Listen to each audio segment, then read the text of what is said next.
Barry Harris is a living legend and the greatest jazz educator on the planet. My name is Bill Graham, and today we're going to talk a little bit about Barry's ideas about bebop improvisation.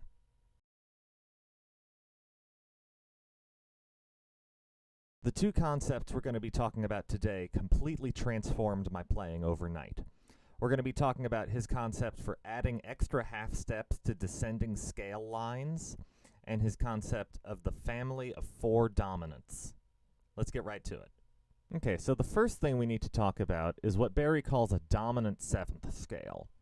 So let's say we were in the key of F major.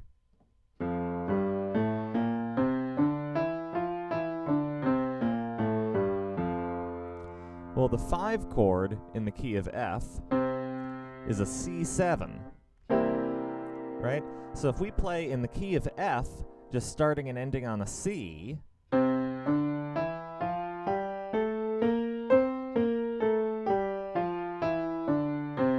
we get what Barry calls a C dominant seventh scale. You could also look at it as a major scale with a lowered 7th degree. If you're a more modally oriented thinker, you'll probably want to call that a Mixolydian scale. So let's talk about Barry's extra half-step rules for descending lines. Rule number 1 is if you start on the root, 3rd, 5th, or 7th of the chord, you can put an extra half step in between the root and the 7th. So let's say we're on C7, and instead of just coming straight down the scale, we're going to put an extra half step in between the root and the 7th.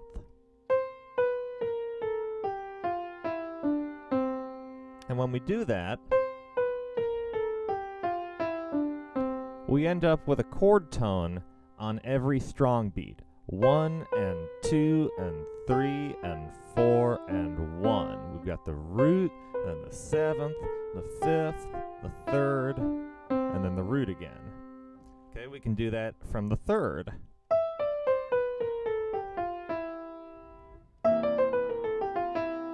Or from the 5th. Or from the 7th.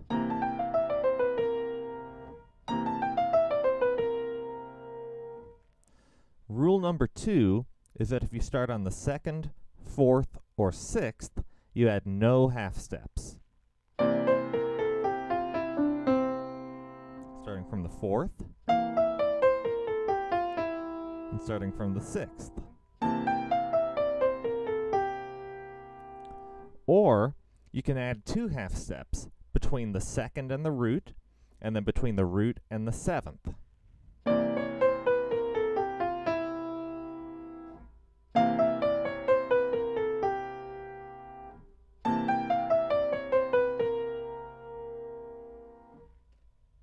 Rule number 3 is that if you start on the 3rd, 5th, or 7th of the chord, you can add 3 half steps between the 3rd and 2nd, 2nd and root and 7th.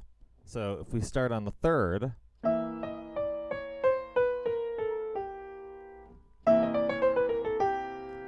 or starting from the 5th, or starting from the 7th. So let's practice all of those, starting with rule 1 from the root. 2, a 1, 2, 3. From the 3rd, from the 5th, from the 7th, rule 2 from the 2nd, from the 4th, from the 6th, from the 2nd with extra half steps, from the 4th, from the 6th. Okay, here's rule 3 with extra half steps from the 3rd. 2, a 1, 2, 3, 4. From the 5th, and from the 7th. Let's try that whole sequence on F7. 2, a 1, 2, 3.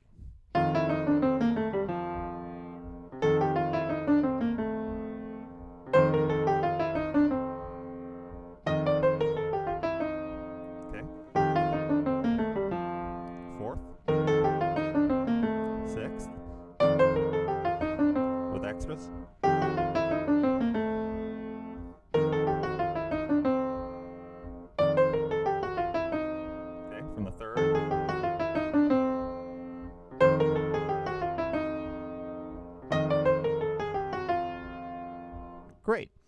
go around the circle of fifths and practice that in every key.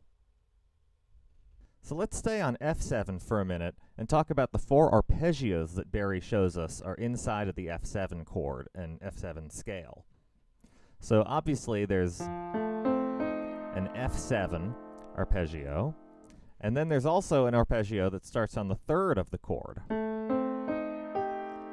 Now that looks like an A minor 7 flat 5, right? And so when you see an A minor 7 flat 5 chord, you can actually think F7 over it.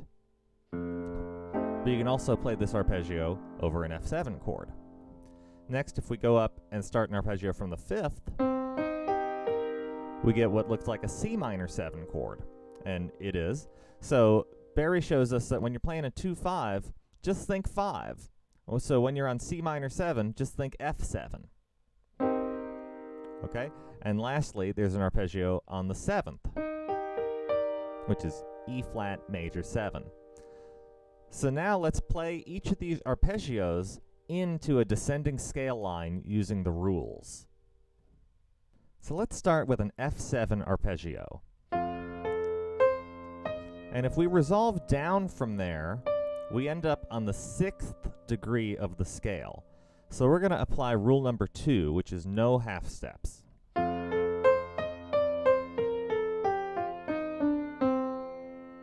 Or we could apply the other version of rule 2, which is 2 half steps between 2 and 1 and 1 and 7.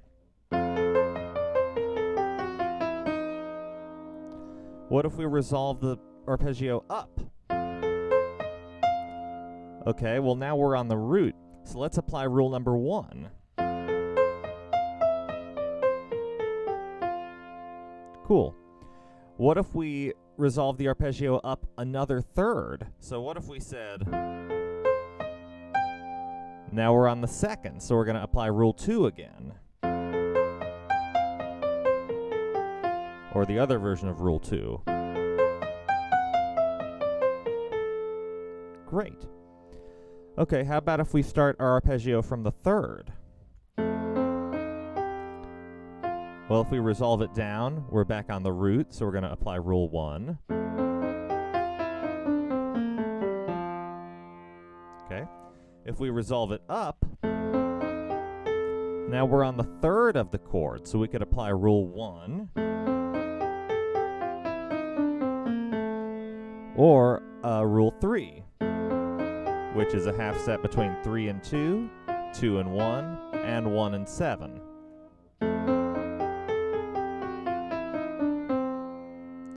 And if we resolved it up another step,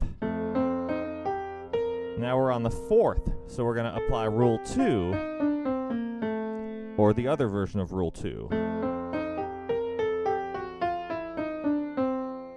Great. Let's try an arpeggio from the 5th of the chord, which if we resolve down, we end up on the 3rd. So we're going to apply rule number 1.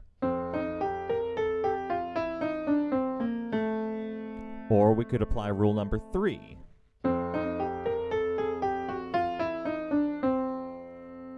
How about if we resolve up a step? Well, now we're on the 5th of the chord, so we can apply those same 2 rules. Or, and what about if we resolved up another step from there? Well, now we're on the 6th of the chord, so we're going to use rule 2. Or the other version of rule 2. And lastly, how about an arpeggio from the 7th of the chord? So if we resolve down, we end up at the 5th, and so we're going to apply rule number 1.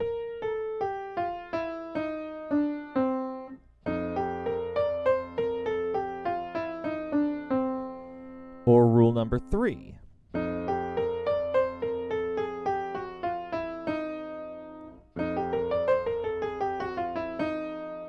Okay, if we resolve it up a step, then we're on the 7th of the chord, so we've got the exact same 2 rules to apply.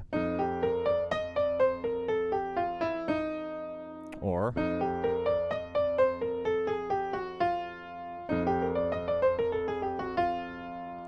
And if we resolve it up another step, then we're on the root, so we have to use rule 1.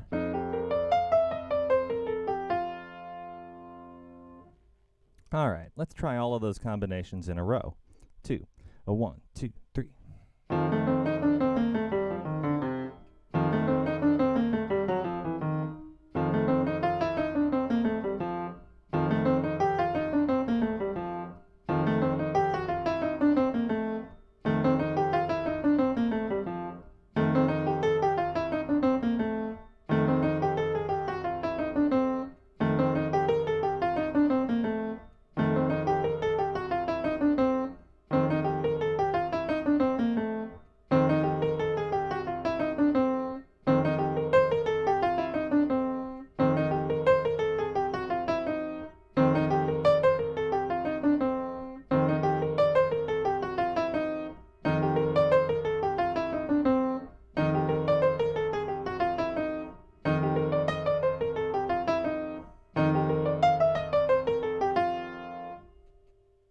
Let's try all those combinations in B flat now.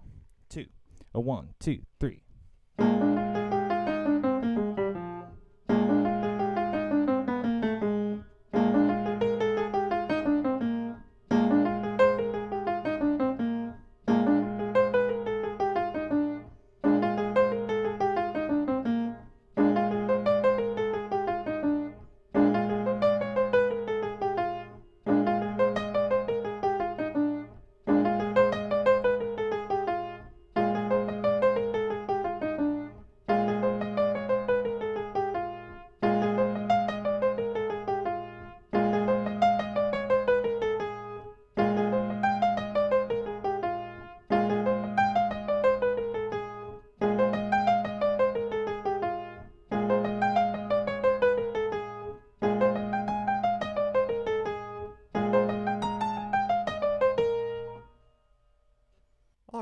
So those are Barry's models for adding extra half steps to descending dominant seventh scales. If you've spent any time at all checking out the playing of bebop masters like Charlie Parker, Bud Powell, or Barry himself, you should already be recognizing some of these sounds from their solos. The next concept we're going to talk about is what really changed my playing forever. This is what Barry refers to as the family of four dominants. So the concept of the family of four dominants revolves around the diminished seventh chord. So let's take a B diminished seventh chord, for example. The notes in a B diminished seventh chord are B, D, F, and A flat. So if you take any one of these four notes and drop it by a half step, you get a dominant seventh chord. Let's start by dropping the B to a B flat. And now we have a B flat 7 chord. Let's move it back. Now let's move the next note, D, down a half step. Now we have a D flat 7th chord. Let's move it back. The next note, F, let's move that down a half step to E. And now we have an E7 chord. Let's move it back. And finally move the last note, A flat, down a half step to G, and now that is a G7th chord. So this B diminished chord gave us B flat 7, D flat 7, E7, and G7. Let's take a look at the roots of those chords. B flat, D flat, E, and G. Well, those form another diminished seventh chord that's a half step away from the first diminished seventh chord, right? So you could look at that as forming a diminished scale.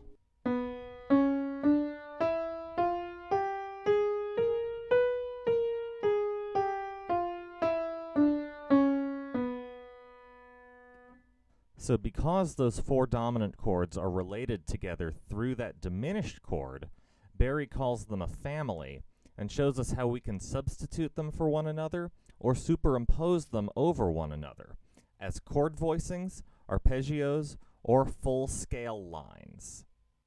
So let's go back to our diminished chord and build those 4 dominants and see how they relate to one another in a key. So let's go the other way. So let's take the top note and drop it down, and that gives us G7. So G7 is the 5 chord in the key of C.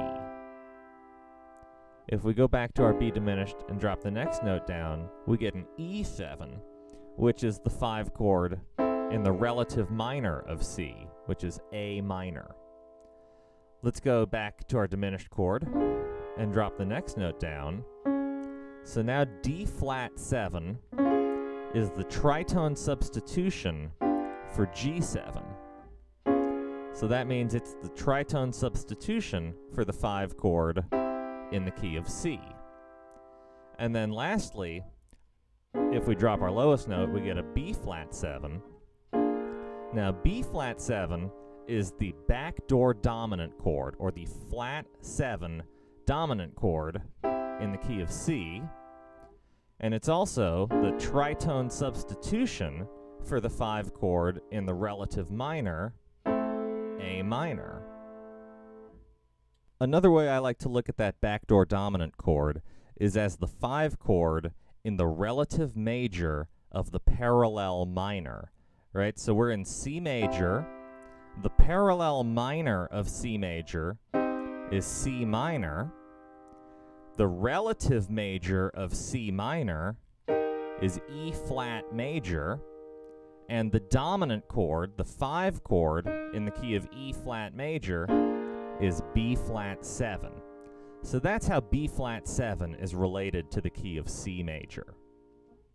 Let's try superimposing all of those chords from the family over a G7 shell. So if we start with a G7, that's just a plain unaltered G7 chord. Let's go to the next member of the family, which is a B flat 7. Now what that gives us is a G7 with a sharp 9 and a flat 9. How about a D flat 7 over G7? So this gives us a G7 with a flat 5 and a flat 9. And the next chord up is E7. So to play E7 over G7, we end up with a 13 and a flat 9. So this is a G13 flat 9. And we can, of course, also just play the B diminished chord over our G7. And that gives us a G7 flat 9. Let's try putting this in the context of a 2-5-1. So Barry tells us that on a 2-5-1, we should just think the 5 chord going to the 1.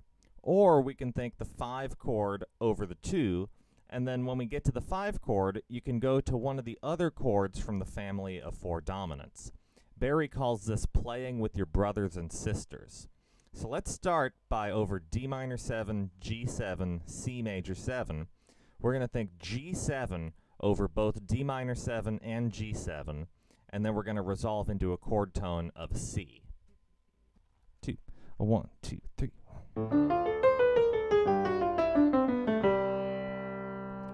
So what were we thinking there? Over the 2 chord, D minor 7, we're thinking G7. We're thinking an arpeggio on the 5th of G7, and that resolves down to the 3rd. So we're going to use our rule where we can put a half step between 3 and 2, 2 and 1, and 1 and 7, and then we continue down the scale until we resolve into the 5th of the 1 chord. So let's play that slowly.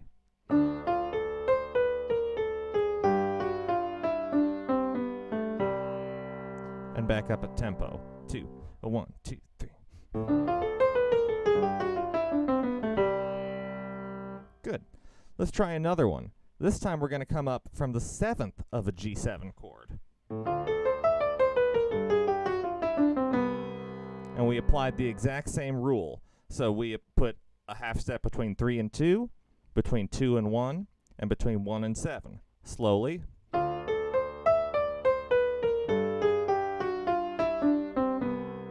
And we ended on the 7th of the 1 chord this time. Let's try that again at tempo. 2, 1, 2, 3.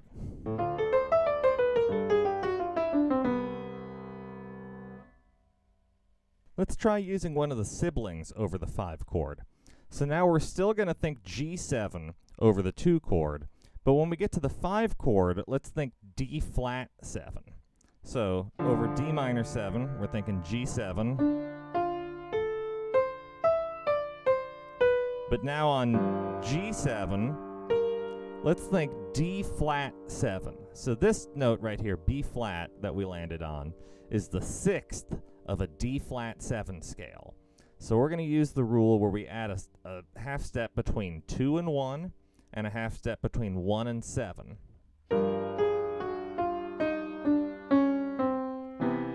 And then we end on the 7th of the 1 chord.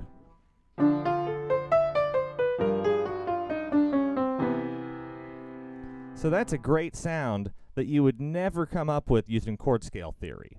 Let's try it up to tempo. 2, 1, 2, 3. And slow one more time. 2, 3, 4.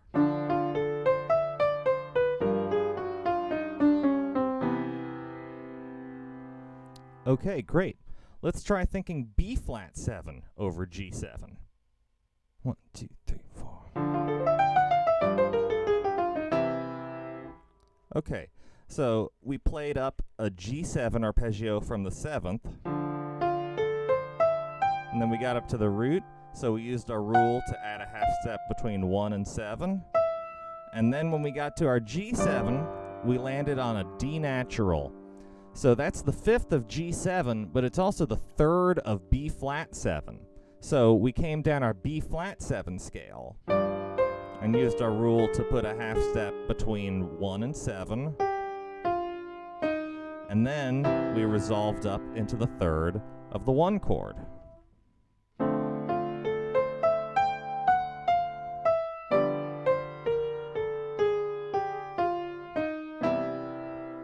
Again, combinations that you would never come up with chord scale theory, but that you've heard a million times on Charlie Parker and Bud Powell solos. Let's try playing E7 over the 5 chord now.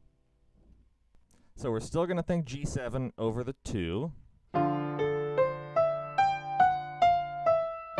now when we get to G7, we're going to think E7. So this D, which is the 5th of G7, is also the 7th of E7. So we're going to continue down an E7 scale, and then use our rule to put a half step between 3 and 2, and 2 and 1, and then when we get to the 1, it's actually the 3rd of the 1 chord. So one more time slowly.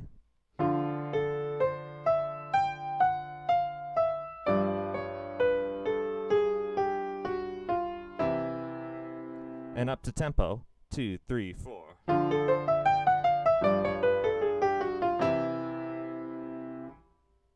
Okay, so now let's try running a couple of these siblings into one another. We're still going to think G7 over the 2 chord, but now over the 5 chord, we're going to try thinking B flat 7 to D flat 7. 2, 3, 4. So let's slow that down. We go up an arpeggio on the 5th of the 5 chord, and then we get to G7, and we come down a B flat 7 arpeggio, and then we start coming down a D flat 7 arpeggio, and instead of continuing down, we pivot up an octave, and then continue down, and then we resolved into our 1 chord.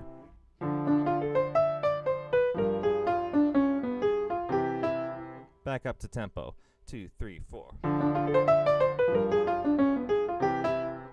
Let's try another 2. So we're still going to think G7 over the 2 chord, but this time we're going to think E7 to D flat 7 over the 5 chord. 2, 3, 4. 2, 3, 4. So what we're thinking there is over the 2 chord, we're thinking an arpeggio up from the 7th of G7,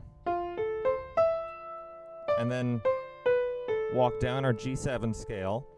But as soon as we get to G7, we're going to play down an inversion of E7, And then this B natural, we're going to elide into a D flat 7 chord. So this B was the 5th of E7, but it's also the 7th of D flat 7. So we're going to continue up a D flat 7 chord and then resolve into our 1 chord.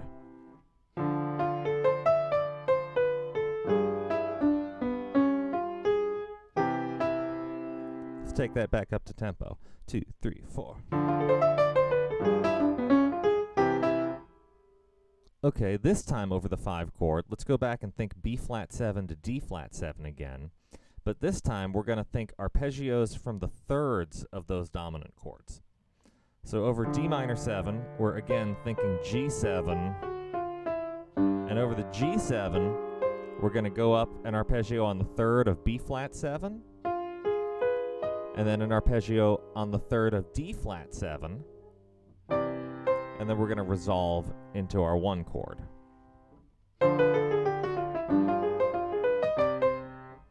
So if we look at the extensions that ends up making, is as we go up our G7, we've got the 5th, the 7th, the flat 9, the 4th, and then the 7th, the flat 9, the 3rd, and the flat 13th. But instead of having to add that up to some fancy scale or some fancy mode, we're just thinking about the chords that are in the family of 4 dominants and messing around moving back and forth between them. We can also play all of this vocabulary over minor 2-5-1s. So let's go to the relative minor. We were in C major, so the relative minor of C major is A minor, and the 2 chord in A minor is B minor 7 flat 5. So remember that B minor 7 flat 5 is the chord you get when you start on the 3rd of G7. So over this B minor 7 flat 5, we're going to think G7.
Okay, so let's try playing over this minor 2-5-1. On the B minor 7 flat 5, we're going to think G7, and we're going to run that into the 5 chord, E7, and that's going to resolve into the 1 chord, A minor. So let's try playing that.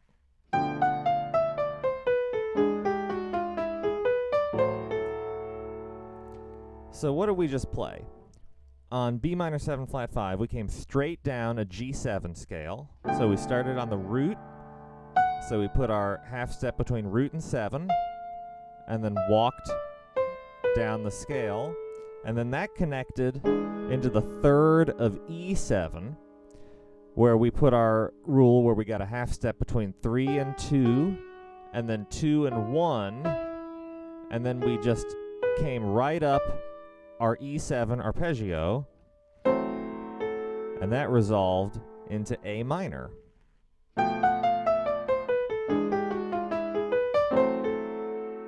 Let's try it up to tempo. 2, 1, 2, 3.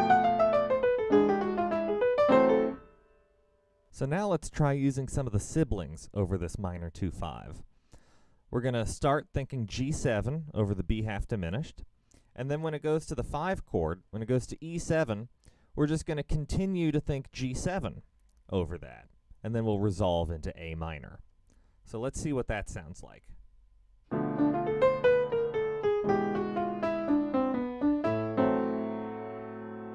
Let's try speeding that up. 2, 3, 4. So let's take a closer look at what's going on there. Over B half diminished, we're coming up an arpeggio from the 5th of G7, and that resolves into the 3rd of G7.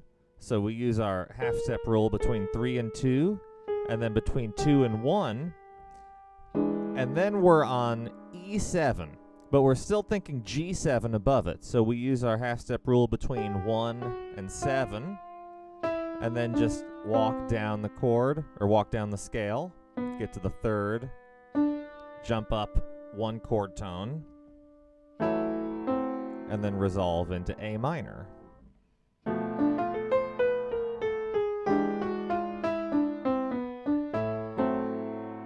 And then back up to speed. 2, 3, 4.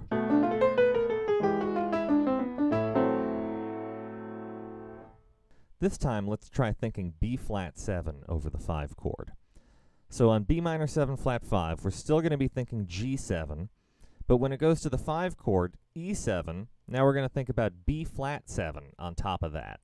And then that's going to resolve into the 1 chord, which is A minor. So let's see what that sounds like.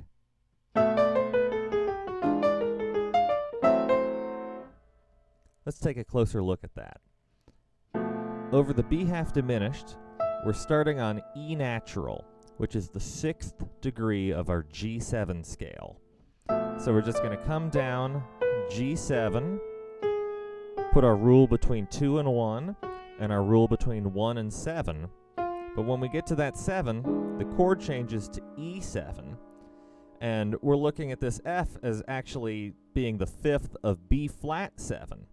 So let's go into a B flat 7 arpeggio. We go to the 3rd, we go to the root, let's come down, put our rule in between root and 7, jump up to the 5th, down to the 3rd, down to the root, and then that resolves into A minor 6. Let's hear that up to tempo. 1, 2, 3, 4.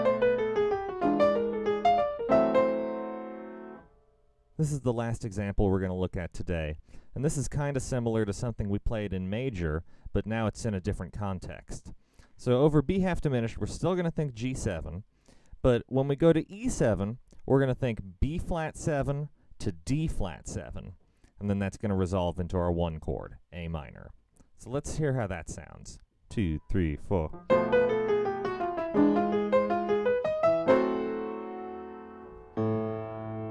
So let's break that down. We're starting off from the 4th of G7, and then we put our rule between 2 and 1, and 1 and 7. And then when we get to E7, we're going to think up from the 3rd of B flat 7, and then up from the 3rd of D flat 7, which we would never ever think to play an E flat on an E7 chord, right? If we were coming from chord scale theory, but this E flat points up towards an E natural, and then we resolve into our A minor chord. So let's hear that one more time at tempo.